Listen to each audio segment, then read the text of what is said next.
출애굽기 12장 11절부터 17절 말씀을 우리가 참고했는데, 읽어보신 내용대로 유월절과 무교절의 절기를 지금 유대인들에게 명하시고, 물론 레위기에도 이 말씀이 있죠.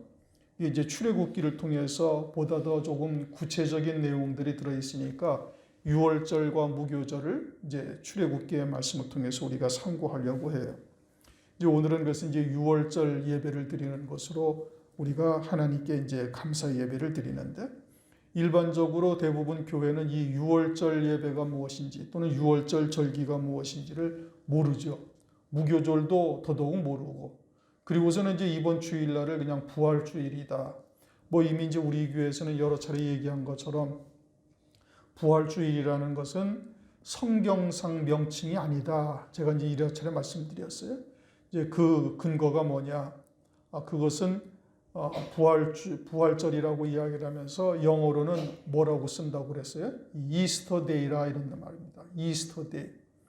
그것은 전혀 성경적 명칭이 아니에요.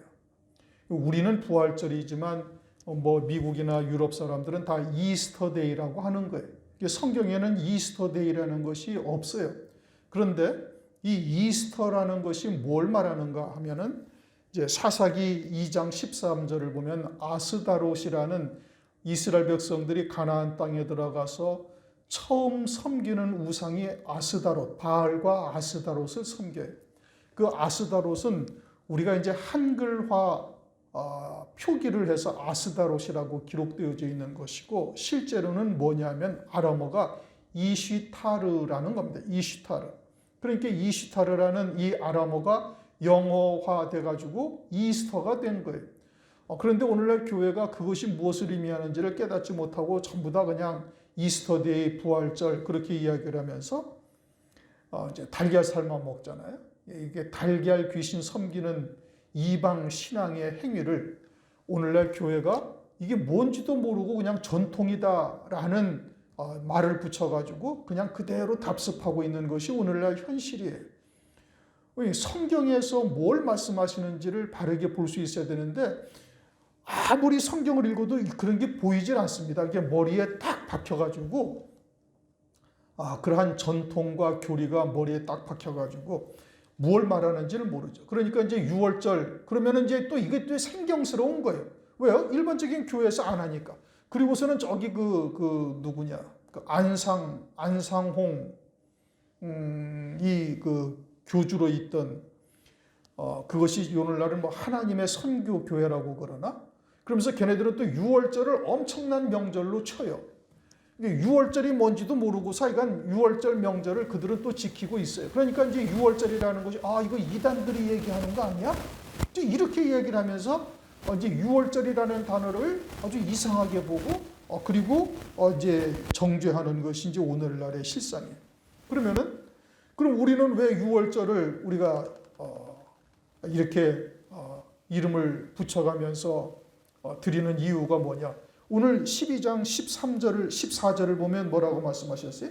너희는 이날을 기념하여 여호와의 절기를 삼아 영원한 규례로 대대에 지키라. 이게 하나님의 말씀이니까요. 그러면 오늘날은 신약 시대예요. 오늘날은 복음의 시대고 이것은 구약이고, 그래서 이제 대부분 또 신학자나 목사들이 하는 얘기가 뭐냐면은 이것은 구약의 절기다 이거죠. 그리고는 오늘날은 복음의 시대니까 이와 같은 것은 구약의 절기고 오늘날은 복음의 시대니까 이제 우리가 이와 같은 것을 굳이 지킬 필요가 없다. 이렇게 얘기한단 말이에요. 그러면 전능하신 하나님께서 예수 그리스도로 이 땅에 희생제물로 삼으시고 복음의 시대, 성령의 시대가 되게 하실 것을 모르셨나요? 아니잖아요. 그럼에도 불구하고 성경에 이렇게 영원한 규례로 대대에 지키라 말씀하신 것은 그것에도 불구하고 끝까지 지키라는 얘기예요. 그 다음 누가복음 22장 15절을 보면 주님이 마지막 유월절 만찬을 제자들과 함께 하면서 이렇게 말씀하시죠. 내가 고난받기 전에 너희와 함께 이 유월절 먹기를 원하였노라. 누가 말씀하신? 주님이. 누구에게? 제자들에게. 그들은 은혜 시대요, 복음의 시대요, 성령의 시대에 사역할 사도들인데 그들에게 뭐라고 말씀하시? 이 유월절 먹기를 원하였더라. 그리고서는 제자들도 계속해서 그 유월절을 지켰어요. 그 유월절을 지켰다라는 증거가 어디 있느냐? 고린도전서 5장 8절 우리가 명절을 지키되 묵은 누룩도 말고 괴악하고 악독탄으로 말고 그러면서 고린도전서 5장 7절에는 뭐라고 말씀하셨어요? 우리의 유월절 양 그리스도께서 희생되셨느니라. 우리가 명절을 지키되 그럼 뭔 명절을 지키려는 거예요? 유월절 명절과 같은 하나님의 명절을 지키려는 얘기죠. 그러니까 그럼 고린도 교회가 구약교회의 신약교회죠. 그리고 예수님이 십자가에서 죽임당하신 지 수십 년이 지난 뒤에 이 고린도전서를 사도 바울이 고린도 교회에다 보낸 거예요. 그러면 예수님이 십자가 위에서 죽임당하신 이후에 수십 년 동안 계속해서 이 유월절을 지켰다는 얘기예요? 안 지켰다는 얘기예요? 지켰다는 얘기죠. 그렇지 않습니까? 그러면 신약교회에서도 사도들이 있을 때 이 유월절과 무교절과 초실절과 이 절기를 계속 지킨 거예요. 7절기를 초막절까지. 그럼 오늘날 교회들이 이 절기를 지켜야 되는 거냐 말아야 되는 거냐? 당연히 지켜야 되는 것이죠. 그런데 오늘날 교회가 알아요? 몰라요? 오히려 유월절 어쩌고 저쩌고 하면 이게 어디서 날라온 뭐냐 이게 이상하다. 그러면서 그냥 색안경을 끼고 본다 이겁니다. 그러나 성경은 출애굽기 12장 레위기서 23장에 이것은 하나님의 영원한 명절이다. 그러니 대대로 영원히 지키라. 그리고 누가복음 22장에 주님이 제자들과 함께 유월절을 지키셨고 고린도전서 5장 7절 8절에 유월절 양 그리스도가 희생되셨느니라. 우리가 명절을 지키되 묵은 누룩도 말고 괴악하고 악독한 누룩도 말고 순전함과 진실함에 누룩 없는 떡으로 하자. 그러니까 예수님이 십자가에서 죽임당하신 이후에 수십 년 동안 사도들의 시대에 이와 같이 유월절 명절을 지켰다. 그러면 오늘날 우리가 지켜야 되느냐 말아야 되느냐? 당연히 지켜야 된다 이겁니다. 그런데 오늘날 교회가 알아요? 모르죠. 그리고서는 사람의 만든 절기 이런 것들을 오늘날 지키고 있는 것이 현실이죠. 성경이 뭘 말하는지는 이제는 뭐 별로 관심이 없어요. 그냥 그동안 교회에서 쭉 내려온 이제 전통과 교리 이제 이런 것으로 그냥 살아가고 있는 것이지 하나님의 말씀이 무엇을 의미하는가 이것에는 별로 관심이 없는 것이죠. 오늘은 우리가 말씀을 통해서 유월절과 무교절 우리가 어떠한 신앙의 자세로 이것을 받아야 되는가. 11절 너희는 그것을 이렇게 먹을지니 허리에 띠를 띠고 발에 신을 신고 손에 지팡이를 잡고 급히 먹으라. 이것이 여호와의 유월절이라. 이게 뭘 이렇게 먹으라는 거지? 유월절 양. 이제 그 앞에 유월절 양을 쭉 말씀하고 있죠. 어린 양을 하나 식구대로 취해서 이달 열흘에 너희 메인 어린 양을 취하고 그리고 14일까지 간직했다가 그리고서는 6월 14일 날 2월 14일 날 잡으라. 그리고서는 그것을 이제 불에 구워 먹으라. 뭐 이제 쭉 말씀하고 있는데 그러면서 그것을 이렇게 먹을지니 허리에 띠를 띈다. 무엇을 말씀하는 거예요? 실제 이제 유대인들은 이제 허리에 띠를 띠고 발에 신을 신고 그리고서는 손에 지팡이를 잡고 이것을 급하게 먹었어요. 말씀 그대로 행위적으로 따랐던 거예요. 그럼 오늘날도 이와 같이 유월절 양을 잡아서 먹느냐? 그렇지가 않죠. 왜냐? 그것은 유월절 양의 실상이 뭐냐? 예수 그리스도이시죠. 이것은 고린도전서 5장 7절에 이미 말씀드린 것처럼 우리의 유월절 양 그리스도께서 희생되셨다. 그래서 이제는 제사의 행위가 없어진 것이고 유월절 양, 유월절의 실상이 그리스도다라는 것을 알게 되는 거예요. 그러면 우리는 이제 허리에 띠를 띠고 급히 먹어야 될 것이 뭘 먹어야 되는가? 그것은 유월절 양은 그리스도요. 그리스도는 말씀이 육신을 입고 이 땅에 오신 성자 하나님이시니 우리가 먹어야 할 것은 뭐예요? 하나님의 말씀이죠. 말씀. 그래서 띠를 띠라라는 것은 에베소서 6장 14절 진리로 너희 허리를 띠를 띠고 그러니까 허리띠를 띠라는 것은 무엇을 말하는 거예요? 진리의 말씀을 먹으라는 얘기죠. 그런데 이제는 우리가 진리 가운데서도 이 마지막 때에 따른 말씀이 있다고 성경에 말씀하셨잖아요. 마태복음 24장 45절 때를 따라 양식을 나눠주는 종들이 복이 있다. 그러니 때에 따른 양식이 있다는 말씀이고 이 때에 따른 말씀이라는 것은 이제 주의 재림의 때가 심히 가까운 때이니 그와 같이 재림하실 그리스도를 신부로 맞이할 이와 같은 하나님의 말씀을 말하는 것이고, 그것은 다른 말로 하면은 첫째 부활의 영광의 복음인 거예요. 뭐 이것은 더 이상 부연 설명할 그것이 없어요. 아주 뭐 딱 성경에서 요한계시록에서 정확하게 딱 말씀하고 있는 거예요. 오늘 말세의 지말이요 주의 재림이 가까운 이때에 우리가 먹어야 할 양식이 뭐냐? 진리 중에 진리요, 그것은 첫째 부활의 영광의 복음을 먹어야 된다 이겁니다. 그리고 반에 신을 신으라는 거예요. 어떤 신을 신어야 되는 거예요? 무슨 뭐 가죽 신을 신어야 되는가, 고무 신을 신어야 되는가, 그런 것이 아니죠. 에베소서 6장 15절, 평안의 복음에 예비한 것으로 신을 신고, 말씀으로 철저히 무장되어져야 되는 거예요. 그리고 어디를 옮기든지 하나님의 말씀이 옮겨지는 자가 되어질 수 있도록 그렇게 해야 된다 이겁니다. 그것도 때에 따른 말씀이고, 영원한 복음이요 영광의 복음의 신을 신고 그와 같이 신을 신고 나가라. 그리고선 손에 지팡이를 잡으라 말씀하셔요. 손에 지팡이를 잡으라는 것이 무슨 우리가 이제 오늘날도 무슨 지팡이를 잡는다 그게 아니고, 출애굽기 4장 20절을 보면 모세가 하나님의 지팡이를 손에 잡았더라 그렇게 말씀하셔요. 하나님의 손에 지팡이를 잡았다? 하나님의 지팡이를 참 그 손에 잡았다? 그럼 뭐 하나님이 쓰신 지팡이를 갖다가 모세한테 뭐 던져주셔가지고 그것을 잡고 애굽으로 내려갔습니까? 그걸 말하는 게 아니죠. 모세가 하나님의 손에 붙잡힌 지팡이가 되고 있음을 말씀하고 있는 거예요. 다른 말로 하면 우리가 주님의 손에 붙잡힌 주님의 도구가 되어야 된다 이겁니다. 하나님의 말씀에 붙들려서 하나님의 뜻을 이루는 도구로 쓰임받는 자가 되어야 된다. 그러니까 복음의 신을 신고 또 진리 중에 진리, 첫째 부활의 영광의 복음으로 띠를 띠고 그리고서는 하나님의 도구가 될 수 있도록 해야 되는 것이죠. 그렇게 하나님의 지팡이가 되어지면 어떻게 되는가? 하나님께서 성령을 한량없이 부어주시는 거예요. 어떤 성령을? 7영으로 마지막 때는 부어주셔서 하나님의 뜻을 이루는 도구로 쓰임받게 되는 것이고, 그 다음에는 어떻게 먹으라? 급하게 먹으라 이렇게 말씀하셔요. 이제 유대인들에게는 그 밤에 이제 바로 나갈 것이기 때문에, 아침이 되면 나갈 것이기 때문에 그 밤에 급히 먹으라 그렇게 말씀하셨죠. 그러니까 이제 6월절이 지나면 출애굽을 하게 되니까 급히 먹으라고 말씀하셔요. 그러나 이제 우리가 출애굽이라는 것이 무엇이냐 이거에 대해서도 이제 여러 차례 상고했던 것처럼 누가복음 9장 31절을 보면 예수께서 별세하실 것을 이야기하고 있다. 누가복음 9장에서는 따로 높은 산에 대해서 나오는데 거기에 모세와 엘리야와 그리스도께 주님께서 별세하실 것에 대해서 말씀하셨다 이렇게 얘기를 하셔요. 그런데 그 별세라는 단어가 엑소더스다.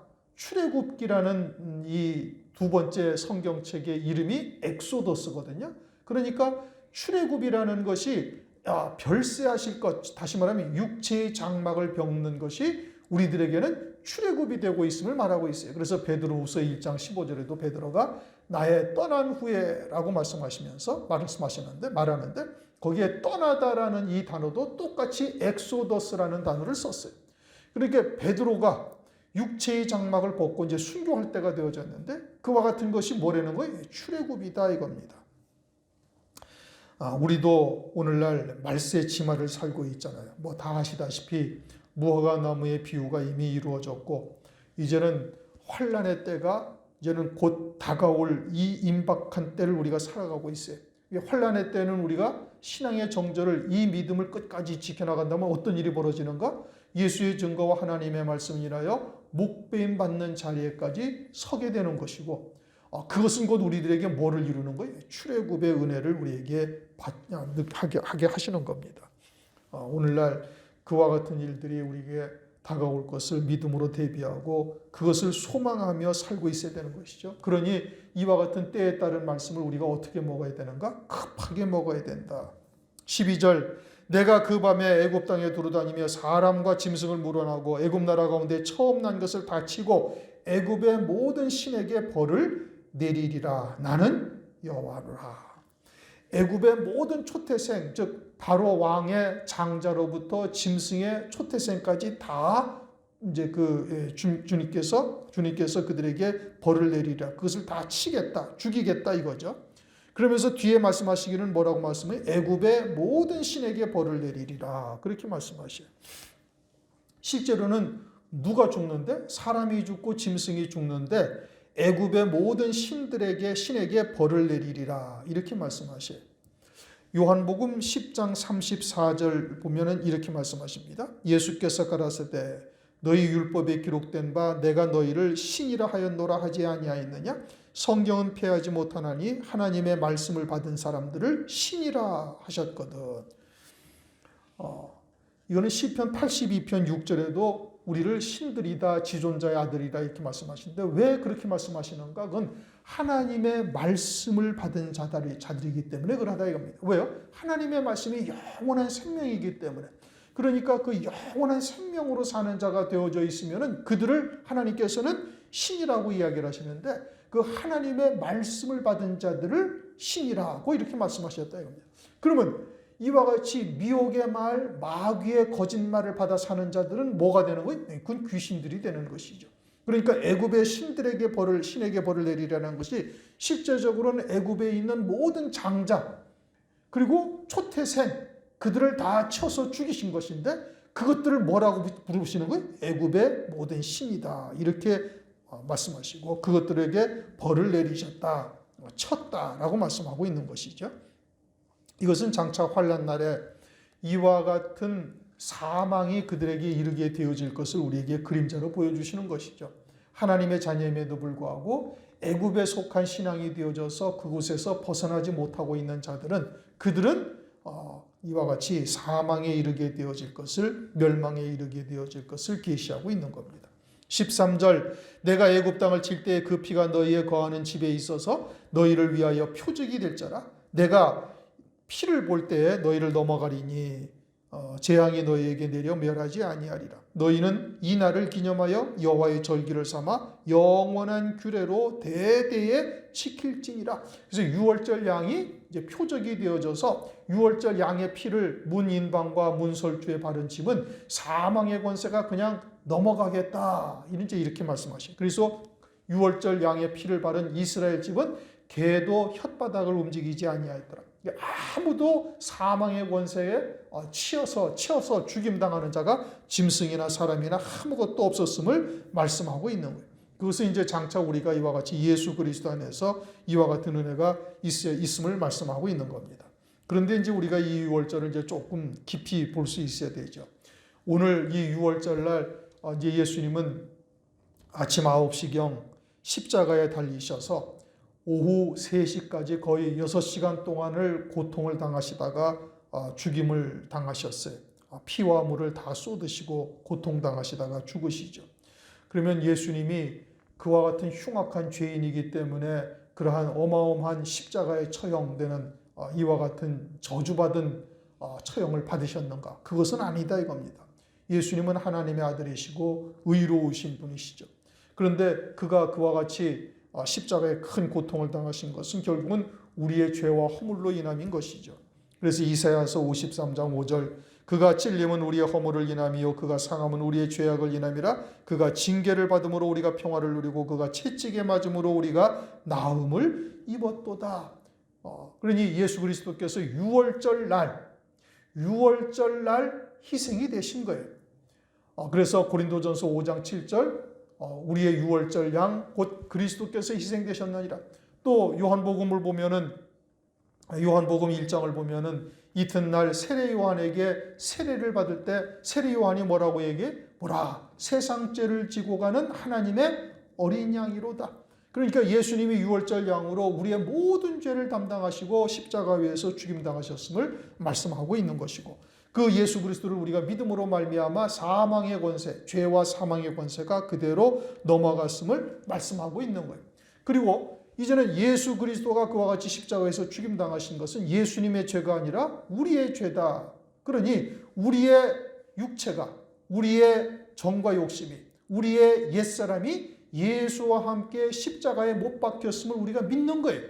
그것은 시공간을 초월해서 이루어지는 역사인 거예요. 하나님의 나라에서 하나님이 보시기에는 예수님이 달리셨을 때 우리도 함께 다 십자가에 달렸다라고 하나님은 보고 계시는 것이고, 그래서 예수 그리스도의 피로 말미암아 우리가 정결함을 입게 되는 거예요.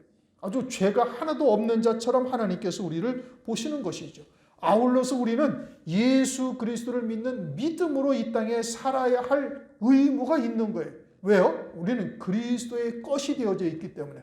그래, 그리스도의 것이 되어져서 이제는 내가 사는 것이 아니라 내 안에 계신 그리스도로 사는 자가 되어야 되는 거예요. 이것은 이제 각자의 믿음을 따라 차등은 있지만, 그러나 근본은 그리스도로 사는 자가 되는데, 그것은 곧 하나님의 말씀을 믿는 믿음으로 사는 자다 이겁니다. 그리고 갈라디아서 5장 24절, 그리스도 예수의 사람들은 육체와 함께 그 정과 욕심을 십자가에 못 박았느니라. 그래서 이제 정과 욕심을 십자가에 못 박은 자가 되어져야 유월절이 내게 이루어지는 것이 된다. 유월절이라는 그 의미가 우리의 정과 욕심을 못 박는 것이잖아요. 그러면은 정과 욕심을 못 박는다는 요 구체적인 의미는 뭐냐? 그것은 우리의 육체로 사는 자는 세상과 육신에 속한 것에서 벗어날 수가 없게 되어져 있잖아요. 그러니 흙으로 돌아갈 뿐이고, 오늘 새벽 말씀처럼 진흙으로 흙에서 나와서 흙으로 돌아가고, 그저 거름더미 가운데서 썩어질 존재로 살다가 끝날 존재들인 거예요. 그러니까 우리가 그와 같이 정과 욕심을 십자가에 못 박은 자가 되어졌으면 어떻게 돼야 되는가? 그것은 완전히 하늘에 속한 자로 사는 자가 되어야 되는 거예요. 세상의 것이나 또는 육신에 속한 것이 우리의 소망이 될 수가 없고, 기도의 제목이 될 수가 없고, 예배 행위의 목적이 될 수가 없어요. 그래서 완전히 딱 바뀌어진 자가 되어야 되는 거예요. 그러면서 이제 점진적으로 하나님의 말씀을 믿는 믿음으로 온전함에 이룰 수 있어야 되는 것을 나타내고 있는 겁니다. 이게 정과 욕심을 십자가에 못 박은 자요, 믿음으로 사는 자가 되는 거예요. 이제 그 믿음으로 사는 영생의 열매 맺는 것은 각자의 믿음을 따라 차등은 조금씩 있을 수가 있죠. 그러나 출발점은 거기에서부터 시작되어져야 되는 거예요. 그래야 유월절이 내게 이루어진 것이 되는 것이고, 그 유월절이 이루어져야 초막절까지 갈 수가 있어요. 유월절에 정과 욕심을 십자가에 못 박지 아니하면 무교병을 아무리 먹거나 또는 초실절, 나팔절 등등 절기가 아무리 다가와도 아무 소용이 없어지는 거예요. 그러니까 가장 기본이 뭐예요? 유월절이 내게 과연 이루어졌는가? 그것이 무엇을 의미하는가를 정확하게 깨닫고 있어야 된다 이 뜻입니다. 그 다음 이제 15절부터는 이제 무교절이죠. 너희는 7일 동안 무교병을 먹을지니 첫날에 누룩을 너희 집에서 제하라. 이제 유월절 다음 날, 다시 말하면 이제 토요일이죠. 안식일부터 일주일 동안 무교절을 지켜요. 그런데 이 무교절을 되게 되어지면 이거는 무교병, 즉 누룩이 없는 떡을 일주일 동안 먹는 거예요. 그래서 누룩을 다 싹 제하라, 그렇게 말씀하고 있는 겁니다. 무교병을 먹는다, 그것은 누룩 없는 떡을 먹는 것이죠. 그래서 이제 고린도전서 5장 8절에 묵은 누룩도 말고 괴악하고 악독한 누룩도 말고 순전함과 진실함에 누룩 없는 떡으로 하자라고 말씀하고 있는 거예요. 묵은 누룩은 뭐냐? 그건 바리새인의 누룩이요. 괴악하고 악독한 누룩은 그건 사두개인의 누룩이에요. 그래서 유대인들을 통해서 그것을 구체적으로 우리에게 계시해 주고 있는 겁니다. 그래, 바리새인의 누룩은 행함의 도를 쫓는 것이죠. 그러니까 믿음과 행함이 무엇인지를 온전히 깨달을 수 있어야 되는 것이고, 행함과 믿음을 정확하게 정의 내릴 수 있어야 되는 거예요. 그러지 아니하면 행함으로 살게 되어지고, 행함으로 사는 자는 결국 육체의 경건을 쫓는 자가 되는 거예요. 육체의 경건을 쫓는 자가 되어지면 그것은 외형적인 모습이 예수를 닮아가는 것이지 속사람이 그리스도를 닮아가는 것이 아니다. 그리스도의 형상으로 세워지는 것은 외적인 모습이 아니라 우리의 속사람이 그리스도의 형상으로 세워져야 되는데, 그것은 믿음으로만 되는 거예요. 육체의 행위로 말미암는 것이 절대 아니다 이겁니다. 물론 믿음으로 사는 자도 나타나는 모습은 행함으로 사는 자와 다를 바가 없죠. 같이 예배드리고 같이 기도하고 같이 신앙생활을 하는 것은 똑같다 이겁니다. 그러나 믿음으로 드리는 것과 행함으로 드리는 것은 하나님 앞에 연락되는 것과 전혀 연락되지 아니하는 것으로 현격하게 나누어지는 거예요. 그래서 사도행전 7장 42절을 보면은 이스라엘 백성들에게 너희가 언제 한 번이라도 광야에서 내가 이 제사를 받은 적이 있느냐? 한 번도 받으신 적이 없다 이겁니다. 그리고는 예수님이 초림하셨잖아요. 예수님이 초림하셨는데 바리새인들과 사두개인들이 얼마나 신앙생활을 철저하게 해요. 그런데 주님은 그들의 제사와 예물을 한 번도 받으신 게 없는 거예요. 이 기가 막힌 일이잖아요. 오늘날 우리들이 이와 같이 하나님 앞에 예배를 드리고 헌신을 하고 하지만 그것이 하나님 앞에 하나도 연락되지 아니한다면 이는 정말 하늘나라에 올라가서 땅을 치고 이를 갈며 통탄할 일이에요. 그런데 오늘날 교회가 그 행함과 믿음의 차이가 무엇인지를 아는가? 모르는 거예요. 누룩 없는 떡이 무엇인지를 아는가? 모르는 거예요. 그냥 하나님의 말씀만 빙자하면 다 진리요, 하나님의 뜻이요, 그것이 하나님의 말씀이라고 오늘날 다 그렇게 얘기해요. 예수, 오직 말씀. 다 그렇게 부르짖고 있던다니까요. 그러니까 자신들이 지금 이것이 누룩 없는 떡인지 누룩 있는 떡인지를 전혀 구별하지를 못하고 있다 이겁니다. 바리새인의 누룩, 사두개인의 누룩, 이와 같은 것을 우리가 정확하게 분별할 수 있어야 되는 것이죠.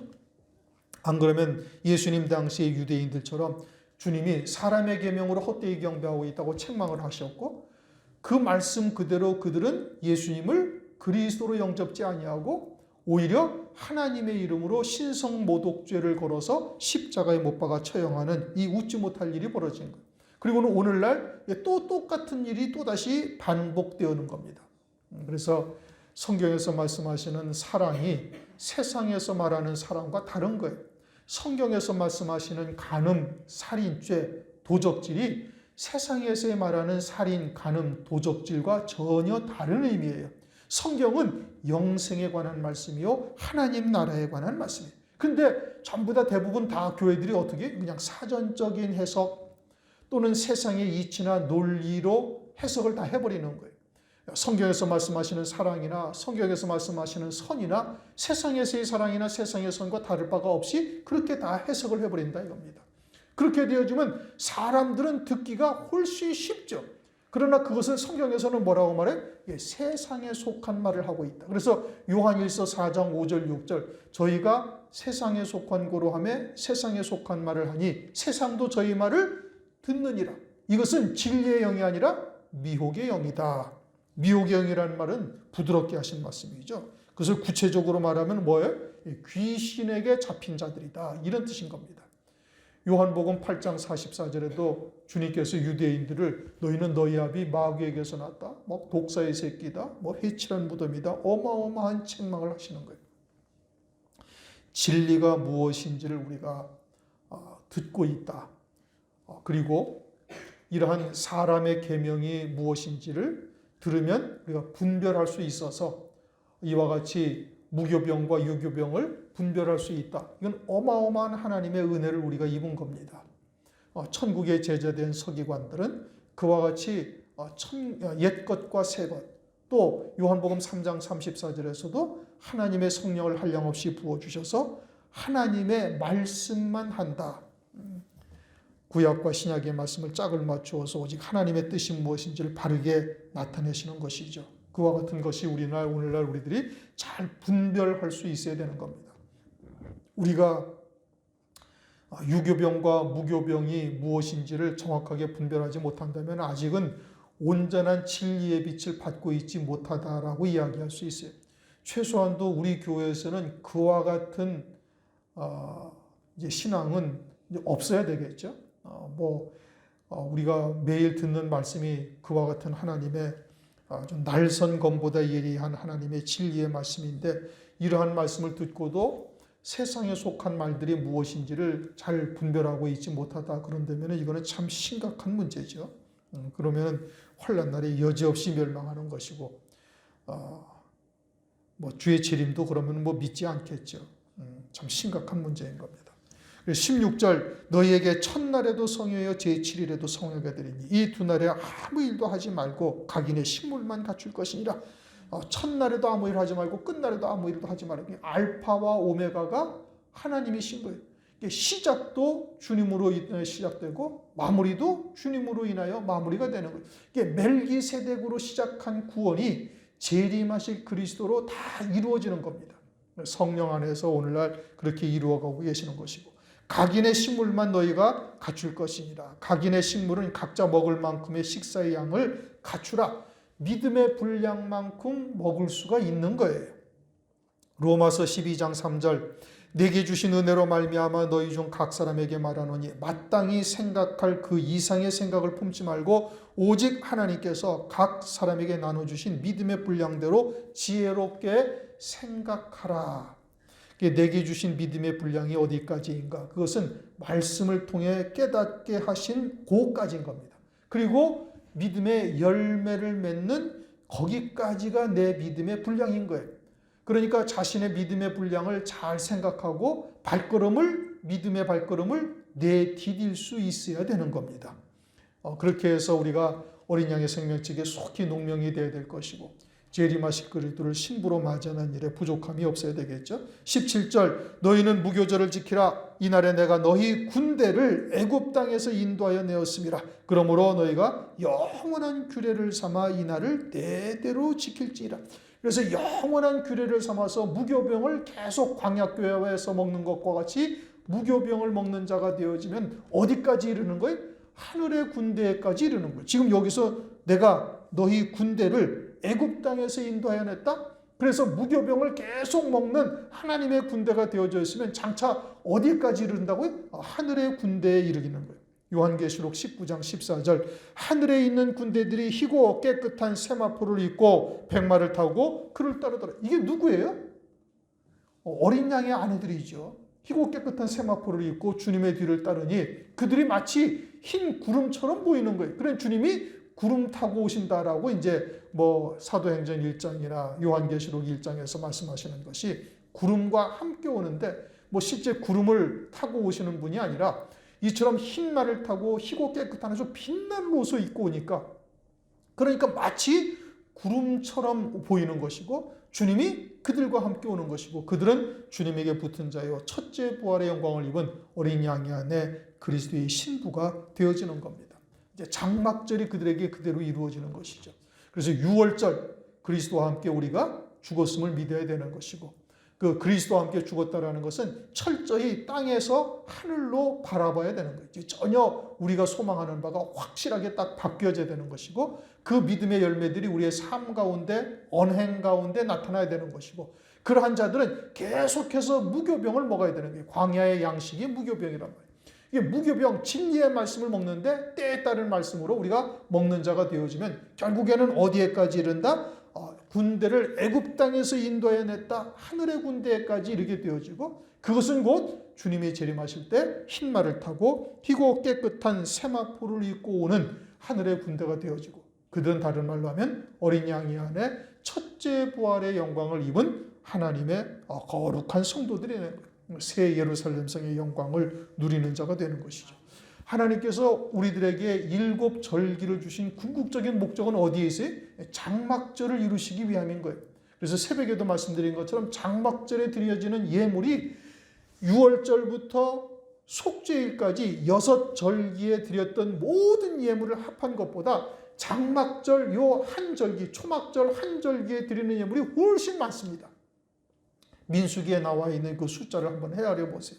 초막절에 드리는 제물이 289마리인가 그래요. 내가 지금 기억나기는 그렇게 되는 것이고, 6월절부터 속죄일까지 드린 모든 제물을 다 합하면 100몇십 마리밖에 안 돼요. 그런데 초막절 한 절기에 드리는 제물이 289마리인가 그렇습니다. 지금 제가 정확한지는 분별을 확인을 안 해봤지만은 그렇게 많은 제물을 장막절에 드리는데, 그것은 무엇을 의미하는 거예요? 이 절기의 모든 절기의 절정이다 이겁니다. 클라이막스다 이거예요. 최고의 명절이다. 그럼 우리가 6월절로부터 이 명절을 지키게 하시는 이유가, 궁극적인 목적은 어디에 있어요? 그 초막절, 장막절이 우리에게 이루어지게 하심인 것이고, 이것은 계시록 21장 3절에 있는 말씀처럼 하나님의 장막이 사람들과 함께 있다. 다시 말하면 새 예루살렘 성의 영광에 이르는 것을 의미하고 있어요. 그리고 이제 새벽에 말씀드린 것처럼 하나님 나라의 영광은 천차만별인 겁니다. 누구나 다 뭐 조금만 열심을 내면은 뭐 그냥 다 하늘을 아래서 그리스도의 신부 어린 양이 아니야 된다. 이건 완전히 거짓말인 거예요. 이건 성경을 정말 그냥 무식하게 보는 겁니다. 목사들이 그렇게 이야기한다면 이건 정말 큰 문제인 거예요. 하나님의 나라는 해와 같은 영광, 달과 같은 영광, 별과 같은 영광이 있는데 별과 별의 영광이 각각 다르다. 고린도전서 15장에 부활에 대해서 말씀하실 때 그 얘기를 정확하게 말씀하고 있는 거예요. 그러므로 우리가 해와 같은 영광, 가장 으뜸되는 영광이 무엇인가? 그건 장막절이 이루어진 자예요. 그에 이르기 위해서 우리가 부단히 나를 쳐 복종시키며 달려가실 수 있기를 이 6월절 무교절을 맞이해서 주님의 이름으로 축원합니다. 기도하겠습니다. 하나님 아버지 감사합니다. 오늘 이 6월절 명절을 맞이해서 또 내일부터 시작되는 무교절을 통해서 이 절기를 통해서 이루실 하나님의 구원의 뜻이 무엇인지를 깨닫게 하심을 감사를 드립니다. 6월절 양으로 희생이 되셨고 무교병을 먹는 무교절이 이 절기의 절정은 초막절, 장막절이요. 이것은 하나님의 장막이 사람들과 함께하는 것이요. 다른 말로 하면 어린 양의 안에 그리스도의 신부의 영광에 이르게 하시기 위함인 것을 깨닫게 하시고 우리로 하여금 다시 한번 우리의 신앙을 돌아보고 다짐하고 결단하고 나아갈 수 있도록 은총을 베풀어 주심을 감사를 드립니다. 주님이 오실 때가 심히 가까운 이때에 우리가 게으르지 아니하며 이 심령의 방주를 온전히 짓고 그리고 재림하실 그리스도를 신부로 맞이할 수 있는 저희들 되도록 역사하여 주시옵소서. 예수 그리스도의 이름으로 감사하며 기도드리옵나이다.